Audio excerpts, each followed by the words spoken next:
Hello friends, मैं हूं Prince और स्वागत करता हूं आपका मैग्नेट ब्रेन्स में। हम क्या देख रहे हैं, तो हम बेसिकली मैथमेटिक्स क्लास 11th में अपना chapter principles of mathematical induction के अंदर problems based on principle of mathematical induction में क्या देख रहे थे, तो टाइप 3 के प्रॉब्लम देख रहे थे। और टाइप 3 के प्रॉब्लम में आपको बड़ा मजा आ रहा होगा, मैं सीरियसली बोलूँ तो ना टाइप 1 में उतना मजा आया था मुझे, ना टाइप 2 में, क्योंकि टाइप 1 टाइप 2 बड़ा सिंपल था। टाइप 3 में क्योंकि हमें दिमाग लगाना पड़ रहा है अब, तो टाइप 3 के प्रॉब्लम बहुत इंटरेस्टिंग हो जाते हैं। तो टाइप 3 के प्रॉब्लम को बनाने में थोड़ा मजा आएगा आपको, क्योंकि वहां पे जो कंसेप्ट यूज होंगे काफी यूजफुल भी हैं और उसको सॉल्व करने में सोचना पड़ता है काफी, तो काफी इंटरेस्टिंग हो जाता है। क्लियर है? अब देखो यहाँ पे, तो लास्ट लेक्चर में याद हो तो ये वाला सवाल हमने बनाया था, ठीक है, ये अल्फा आ रहा था, ये बीटा आ रहा था। तो मैंने आपको वहां कुछ बोला था कि हमने इस सवाल को कैसे सॉल्व किया, तो हमने इस सवाल को बीटा बाई अल्फा करके सॉल्व किया था। लेकिन आप कहोगे सर क्या ये सवाल बीटा माइनस अल्फा होकर सॉल्व नहीं होगा? अगर मान लो, थोड़ा सा कुछ यहाँ पे आपको दिखाना चाह रहा हूं, देख लो एक बार, काम की चीज है। बीटा माइनस अल्फा अगर करोगे तो आपके पास आ जाएगा 10m की पावर 4 माइनस यहां से कितना आ जाएगा m प्लस 1 की पावर 4। अब यहां पे थोड़ा देखो, इसको अगर आप a square minus B square करके ब्रेक करते जाओगे ना, तो यहां से भी आप प्रूव कर दोगे। क्या प्रूव कर दोगे? कि बीटा माइनस अल्फा क्या है, ग्रेटर देन 0 है, तो therefore beta greater than alpha. अब यही आपका होमवर्क रहेगा। क्या होमवर्क रहेगा? कि आपको इसको यहां से एक बार सोचने की, आपको एक बार सोच के देखना है कि क्या यहां से beta minus alpha greater than 0 prove हो पाएगा। यही आपको आज का होमवर्क है कि इसको सोच के देखना है कि क्या इस तरीके से प्रूव हो पाएगा। बिल्कुल हो जाएगा, मैं बता रहा हूं, आपको यहीं पे सोचना है। तो आप a square minus B square करके इसको ब्रेक कर सकते हो। देखो एक तरीका, दूसरा तरीका भी बताता हूं। तुमने अभी जस्ट बाइनोमियल एक्सपेंशन पढ़ा है, तो तुम m प्लस 1 की पावर 4 को याद करो, binomial expansion 1 plus x power n का फॉर्मेट है, एक्सपैंड कर सकते हो। एक्सपैंड करोगे तो भी यहां से प्रूव हो जाएगा। तो बहुत तरीके हैं सोचने के। देखो अलग अलग चैप्टर के कंसेप्ट कैसे यूज होते हैं, तो इसको ट्राई करना घर में, ठीक है। नेक्स्ट सवाल यहां पे देखते हैं। तो ये रहा हमारा नेक्स्ट सवाल।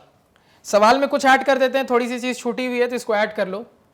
Where n belongs to natural number, where n belongs to natural number. अब देखो सवाल क्या है, उस पर बात करते हैं।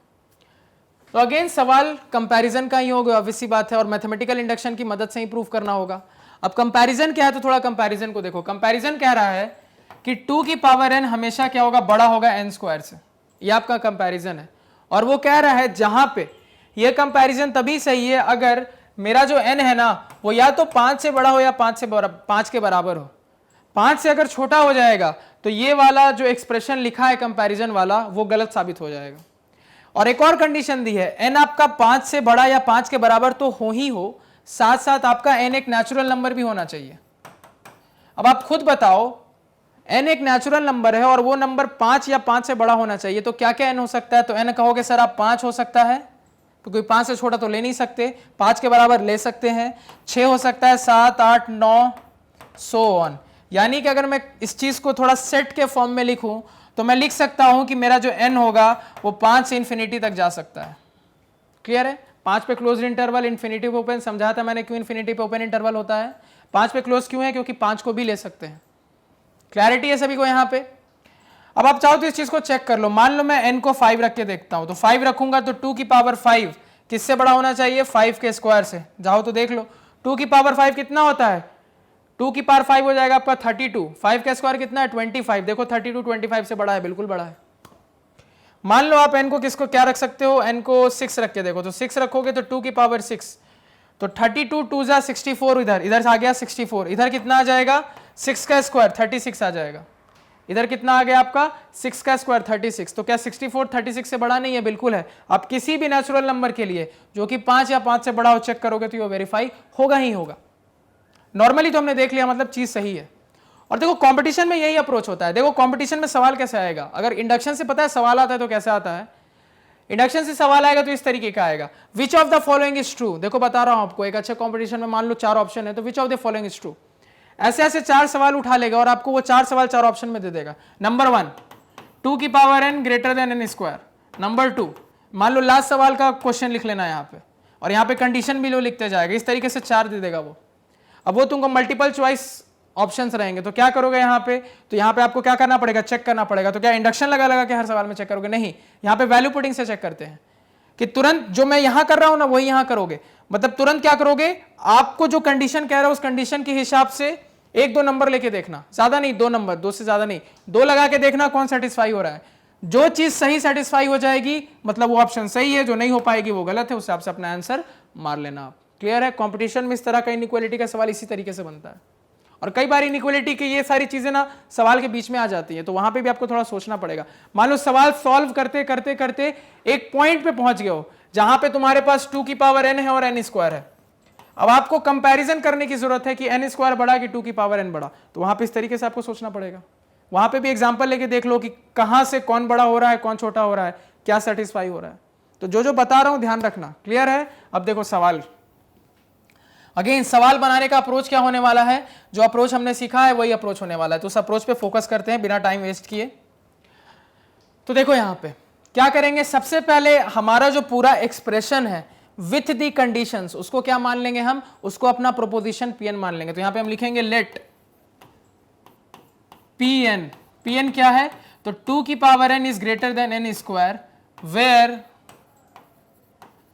n greater than equal to 5 and n belongs to natural number. n क्या है, एक नेचुरल नंबर है। ये हमारा प्रोपोजिशन है, लिख लिया। अब उसके बाद सीधे कंडीशन 1 पे आ जाएंगे। क्या है कंडीशन 1, तो कंडीशन 1 हमारी कहती है कि when n is equal to, बताओ n क्या लूंगा, तो मैंने आपको बार बार सिखाया है n वो नेचुरल नंबर होगा जो आपके कंडीशन के हिसाब से सबसे पहला होगा। तो आप खुद यहां पे देख के बताओ कंडीशन के हिसाब से सबसे पहला नेचुरल नंबर क्या ले सकते हो, तो कहोगे सर n 5 से बड़ा या 5 के बराबर, तो सबसे छोटा क्या है 5 है, तो आप n सबसे छोटा क्या लोगे 5 लोगे। तो when n is equal to 5 LHS क्या हो जाएगा, therefore LHS is equal to, तो आप बोलोगे जब n 5 होगा तो मेरा LHS, ये रहा LHS क्या हो जाएगा 2 की पावर 5 यानी कि 32, और RHS क्या हो जाएगा, तो RHS हो जाएगा n स्क्वायर यानी 5 का स्क्वायर यानी कि 25। तो क्लियरली देख के पता लग रहा है कि LHS is greater then RHS, LHS is greater then RHS। तो अगर LHS RHS से बड़ा है तो यहां से मैं क्या कह सकता हूं, therefore P what is true, P for n is equal to 5 is true, यानी कि P5 इज ट्रू। क्लियर हुआ सभी को? ये कंडीशन 1 सिंपल होता है। कंडीशन 2 पे आ जाते हैं। अब देखो कंडीशन 2, और कंडीशन 2 के बगल में हम ये भी लिख लेते हैं कि हमारी m की कंडीशन क्या होगी, तो जो m की कंडीशन वही n की कंडीशन, क्योंकि m रिप्रेजेंट क्या कहता है, कोई आर्बिटरी नेचुरल नंबर जो इसी कंडीशन को सेटिस्फाई कर रहा हो, तो वो क्या मानोगे, m भी आपका 5 से बड़ा या 5 के बराबर होना चाहिए। तो क्या लिखोगे, m must be greater than equal to 5। Clarity है यहां तक? क्लियर? अब तरीका वही है, assume Pm to be true. तो जैसे ही मैं Pm को ट्रू मानूंगा तो मेरे पास क्या रिजल्ट आ जाएगा, कुछ नहीं करना है सर, जहां जहां है उसकी जगह m डाल दो। तो यहां पे आपके पास आ जाएगा 2 की power m is greater than m का square, as simple as that. और इसी को इक्वेशन नंबर 1 बोल देंगे। क्या प्रूव करना है, तो to prove Pm plus 1 is also true, Pm plus 1 is also true, ये मुझे क्या करना है, प्रूव करना है। कैसे प्रूव करेंगे, देखते हैं यहां पे कैसे प्रूव करेंगे।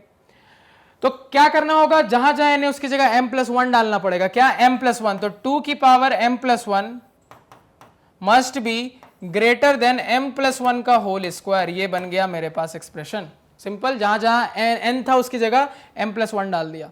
ये वाली चीज क्या करनी है, मुझे प्रूफ करनी है। क्लियर? और याद करो जो वाली चीज हमें प्रूफ करनी रहती है उसी को हम क्या मानते हैं, अल्फा मानते हैं, उसी के RHS को अल्फा मानते हैं, और यही क्या है मेरा अल्फा है, लेट।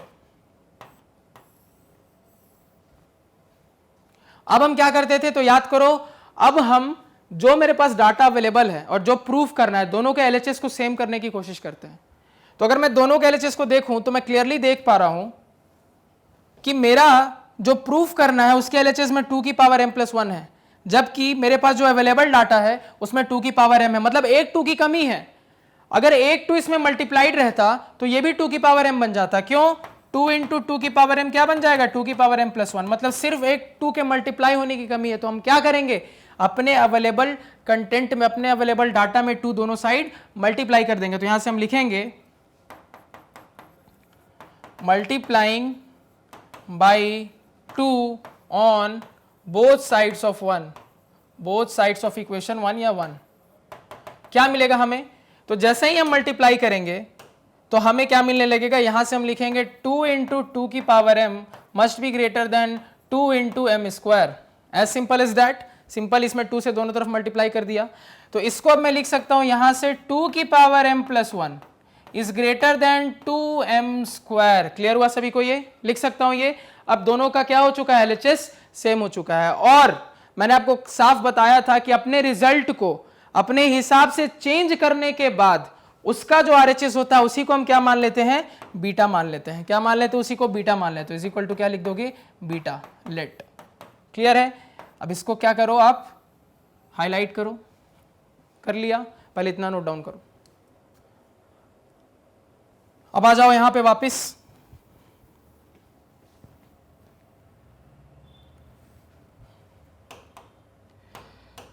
अब सवाल यही बचा है, बीटा ग्रेटर देन अल्फा करें या बीटा माइनस अल्फा करें सर। ठीक है, अब देखो यहां पे, तो बीटा ग्रेटर देन अल्फा किया जाए या बीटा माइनस अल्फा किया जाए, एक बार चेक करते हैं। सबसे पहले बीटा बाई अल्फा करके देखते हैं। ठीक है, बीटा बाई अल्फा करके देखते हैं। तो अगर हम यहां से बीटा बाई अल्फा करेंगे तो देखो क्या रहा हमारे पास, ध्यान से देखना। तो अगर हम यहां से बीटा बाई अल्फा करेंगे तो मुझे यहां से क्लियरली दिख रहा है कि देखो क्या मिल रहा है बीटा बाई अल्फा में। तो बीटा में है आपके पास 2m square divided by alpha में क्या है आपके पास? तो अल्फा में आपके पास m प्लस 1 का होल स्क्वायर, ये है मेरे पास। क्लियर है? तो ये मेरे पास अवेलेबल डाटा है अब बीटा बाई अल्फा में। तो मुझे बीटा बाई अल्फा को क्या दिखाना है? 1 से बड़ा दिखाना है, तभी मेरा काम हो पाएगा। तो इसकी वैल्यू 1 से बड़ी दिखानी है। अब क्या करें? तो देखो इसको फिर से रीअरेंज करेंगे। कैसे? सबसे पहले तो देख रहा हूं इस पे भी स्क्वायर इस पे भी स्क्वायर है, तो मैं क्या करता हूं 2 को तो पहले चुपचाप बाहर रहने देता हूं। यहां पे m divided by m plus 1 का होल स्क्वायर सीधे लिख सकता हूं मैं, कोई दिक्कत कोई समस्या नहीं होनी चाहिए। अब फिर से जैसा कि मैंने आपको सिखाया था, कभी भी ऐसा हो कि m का टर्म ऊपर और नीचे डिनोमिनेटर और न्यूमरेटर दोनों में आने लगे तो उसको एक करने की कोशिश करेंगे। उसके लिए क्या करते हैं? न्यूमरेटर को ऐसा सेट करते हैं कि डिनोमिनेटर से कट जाए वो किसी ना किसी तरीके से। तो उसको अगर सेट करेंगे हम इस तरीके से तो क्या हो जाएगा? इसको मैं चाहूं तो देखो ऐसा लिख सकता हूं m प्लस 1 माइनस 1, कोई दिक्कत? क्योंकि देखो m है 1 की कमी थी 1 लगा दिया, 1 जबरदस्ती लाए हैं तो हटा भी दिया, डिवाइडेड बाय डिनोमिनेटर में m प्लस 1। ठीक है, समझ में आ रहा है ये सभी को? इसका क्या है? होल स्क्वायर है। इनटू क्या है? 2 है। इनटू क्या है? 2 है, तो इनटू 2 भी लगा दिया। यानी इसको मैं लिखूंगा आगे 2 इंटू, यहां पे देखो, तो यहां पे अब मैं इसको इस तरीके से लिख सकता हूं m plus 1 by m plus 1। देखो वही कहानी हो रही है। इस तरह के हमने अभी तक 2 टाइप के सवाल देखे हैं जहां पे इसी तरह का कैलकुलेशन हुआ था। ये इससे कैंसिल हो जाएगा तो आपके पास निकल के आ जाएगा 2 into 1 minus 1 divided by m plus 1 का होल स्क्वायर। अब इस पे हम सोच सकते हैं क्योंकि इसमें सिर्फ एक m है, अब ये 2m वाली चीज 1m में बदल चुकी है, अब इस पे सोचा जा सकता है। क्लियर है? उसको नोट डाउन कर लिया, इसको नोट डाउन कर लो। अब यहां पे मैं थोड़ा अल्फा और बीटा अलग अलग लिख देता हूं। ठीक है, तो कंडीशन के साथ लिख देता हूं। तो 2 की power m plus 1 is greater than m plus 1 का स्क्वायर और इज इक्वल टू अल्फा, और यहां से 2 की power m plus 1 is greater than 2m square is equal to beta. ठीक है, अलग से लिख दिया इसको। क्लियर है? अब अल्फा बीटा पे काम करना स्टार्ट करते हैं जहां पे m greater than equal to 5 है। अब यहां पे देखें सभी, अब बहुत ध्यान से फिर से फोकस करो। तो मतलब इस एक्सप्रेशन पे काम करना है। मेरे पास अवेलेबल क्या है? तो मेरे पास अवेलेबल यही है कि m greater than equal to 5 है। तो यहां पे लिखोगे since m is greater than equal to 5, तो यहां सब क्या बोल सकते हो? अब देखो m प्लस 1 चाहिए तो क्या करेंगे? Adding 1 both sides. तो जैसे ही दोनों तरफ 1 ऐड करेंगे तो m plus 1 is greater than equal to 6 हो जाएगा। लेकिन m प्लस 1 डिनोमिनेटर में न्यूमरेटर में नहीं, तो क्या करेंगे? जगह इंटरचेंज कर देंगे। तो इंटरचेंज करेंगे जगह, तो ये हो जाएगा 1 बाई 6, 6 नीचे आ जाएगा, is greater than equal to m plus 1 इस तरफ नीचे चला जाएगा तो 1 बाई m प्लस 1 आ जाएगा। लेकिन sir 1 by m plus 1 plus sign के साथ नहीं है, माइनस साइन के साथ है, तो दोनों को माइनस साइन से मल्टीप्लाई करेंगे, मतलब माइनस 1 से दोनों तरफ मल्टीप्लाई करेंगे तो ये माइनस 1 बाई 6 बन गया, ये minus 1 divided by m plus 1 बन गया। लेकिन अब जो साइन है वो साइन क्या हो जाएगा? चेंज हो जाएगा। अब मुंह किस तरफ खुल जाएगा? इस तरफ खुल जाएगा। खुल गया? समझ में आया? आगे। लेकिन सर अभी भी ये कंप्लीट नहीं है, इसमें 1 एडेड है, प्लस 1 है, तो दोनों तरफ 1 ऐड कर देंगे। तो दोनों तरफ 1 ऐड करेंगे तो 1 minus 1 by 6 is less than equal to 1 minus 1 divided by m plus 1 आ गया। यानी कुल मिला के ये वाला पार्ट बड़ा है इससे, तो इसको इस तरफ से ऐसे अरेंज कर लेते हैं। तो 1 माइनस 1 बाई m प्लस 1, इसका क्या मतलब है? 1 minus 1 by 6 is smaller than 1 minus 1 by m plus 1। यानी ये बड़ा है, ये छोटा है, ये बड़ा है, तो this is greater than equal to 1 minus 1/6 कितना हो जाएगा? 5/6 हो जाएगा। कितना हो जाएगा? ये 5/6 हो जाएगा। क्लियर है? और इस पे पावर मुझे क्या चाहिए? देखो इस पे पावर मुझे 2 चाहिए, तो क्या कर देंगे? स्क्वायरिंग बोथ साइड्स, दोनों तरफ स्क्वायर करेंगे तो 1 minus 1 divided by m plus 1 का whole square is greater than equal to 5/6 का स्क्वायर कितना हो जाएगा? 25/36 हो जाएगा। कोई दिक्कत इसमें? किसी को कोई समस्या नहीं होनी चाहिए। लेकिन ये भी नहीं है, इसमें भी 2 मल्टीप्लाइड है, तो मल्टीप्लाइंग बाई 2 बोथ साइड्स, अब दोनों साइड 2 से मल्टीप्लाई कर देंगे तो ये आपका आ जाएगा 2 into 1 minus 1 divided by m plus 1 का whole square is greater than equal to 50। देखो 25 इंटू 2 से मल्टीप्लाई कर दिया आपने, 25 इंटू 2 कितना हो जाएगा? 50/36। अब खुद सोच के मुझे बताओ, न्यूमरेटर बड़ा है, डिनोमिनेटर छोटा है, तो कभी भी न्यूमरेटर डिनोमिनेटर से बड़ा होता है, न्यूमरेटर डिनोमिनेटर से बड़ा होता है तो रिजल्ट क्या आएगा? हमेशा 1 से बड़ा आएगा, 1 पॉइंट समथिंग आएगा, एटलीस्ट इतना तो आएगा ना। कभी भी न्यूमरेटर डिनोमिनेटर से बड़ा होगा तो क्या होगा? देखो यहां पे मेरी बात को समझो, न्यूमरेटर डिनोमिनेटर से बड़ा है तो इसको मैं इस तरीके से लिख देता हूं बाई 1, डिनोमिनेटर को नीचे पहुंचाओ तो numerator by denominator greater than 1, यही तो साबित करना था। दिख रहा है मुझे न्यूमरेटर बाय डिनोमिनेटर क्या है? ग्रेटर देन 1 है, तो यहां से मैं बड़े आसानी से बोल सकता हूं। क्या बोल सकता हूं?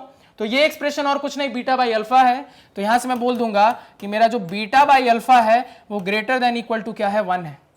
और यही जो मुझे क्या करना था? साबित करना था। तो सिंपल इसको ग्रेटर देन इक्वल टू भी लिखने की जरूरत नहीं है, आप क्या लिख दोगे? Beta by alpha is greater then 1।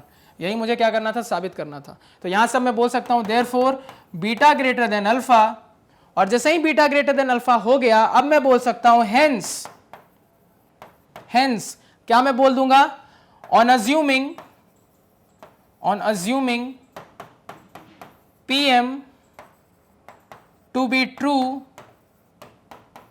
PM plus 1 is also true. अब मैं ये बड़ी आसानी से बोल सकता हूं, नोट डाउन करें। क्लियर है? इस तरीके से चलते जाना है आपको।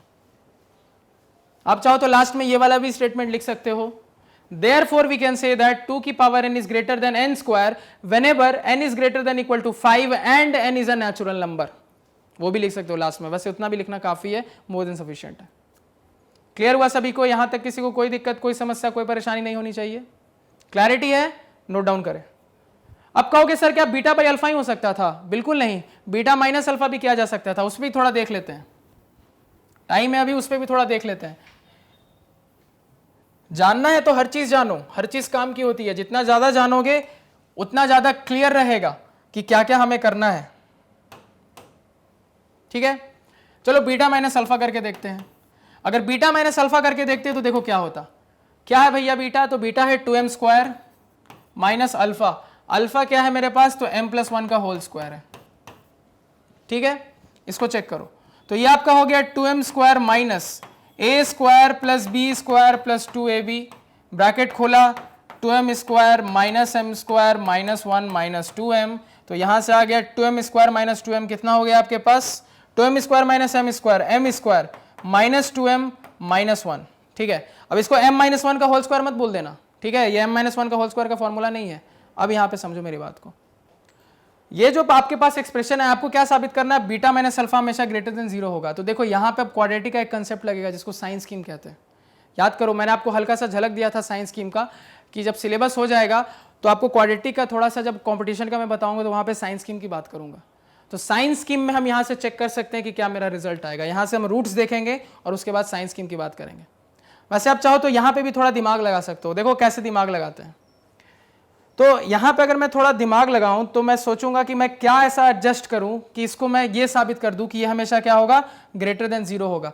तो आप देखो, अगर मान लो एग्जाम में ये अप्रोच ले लिया, वो अप्रोच नहीं लिया, ठीक है, तो इसको काटने की जरूरत नहीं है, मैं बताता हूं क्या करना। तुम सिंपल ये लिखना कि फॉर इतना पे आ गया ना, इतना पे आने के बाद तुम डायरेक्टली लिखना therefore beta minus alpha is greater than 0, ठीक है, ब्रैकेट में for any m which is greater than equal to 5। बस इतना तुम लिख के छोड़ देना, तुम्हारा एग्जामिनर नंबर नहीं काटेगा, क्योंकि तुमने एग्जामिनर को बोल दिया कि सर आप 5 या 5 से बड़ा कोई भी नंबर इसमें डालकर देखिए, इसकी वैल्यू हमेशा 0 से बड़ी आएगी, कभी भी 0 से छोटी नहीं आएगी। ऐसे आपको इसके लिए साइंस स्कीम का सहारा लेना पड़ेगा क्वाड्रेटिक में, जो अभी हमने पढ़ा नहीं है, अभी आपको समझ में नहीं आएगा बताऊंगा तो क्लियर है, समझ में आया अगर मान लो ये अप्रोच लेते तो, इसलिए आपको दोनों मैंने बता दिया। तो हर चीज का 2 अप्रोच जानो, अगर किसी सवाल में एक अप्रोच करा रहा हूं तो आपका काम होगा कि होमवर्क के तौर पे आप दूसरे अप्रोच पे थोड़ा सोचो, एटलीस्ट सोचो, बनाने का सॉल्व करने का नहीं कह रहा, सोचो, थोड़ा सोचोगे कंसेप्ट डेवलप होंगे। क्लैरिटी है? तो यहां पे आपका ये सवाल खत्म होता है। तो आई होप आपको चीजें क्लियर है, कोई डाउट नहीं है। अगर लग रहा है कहीं कोई डाउट रह गया या कुछ क्लियर नहीं हुआ तो कोई इश्यूज नहीं है, आप कमेंट सेक्शन में उस चीज को जरूर बताएं। ठीक है, तो आज के पढ़ाए हुए नोट्स आप हमारी ऑफिशियल वेबसाइट magnetbrains.com से डाउनलोड कर सकते हैं, जिसका लिंक वीडियो के डिस्क्रिप्शन में है। magnetbrains.com पे आपको क्लास 4 से लेकर 12 तक सारे सब्जेक्ट्स और कोर्सेज मिल जाते हैं सिस्टमैटिक ऑर्डर में अरेंज्ड, और वो भी free of cost. So please do visit a site. Thank you.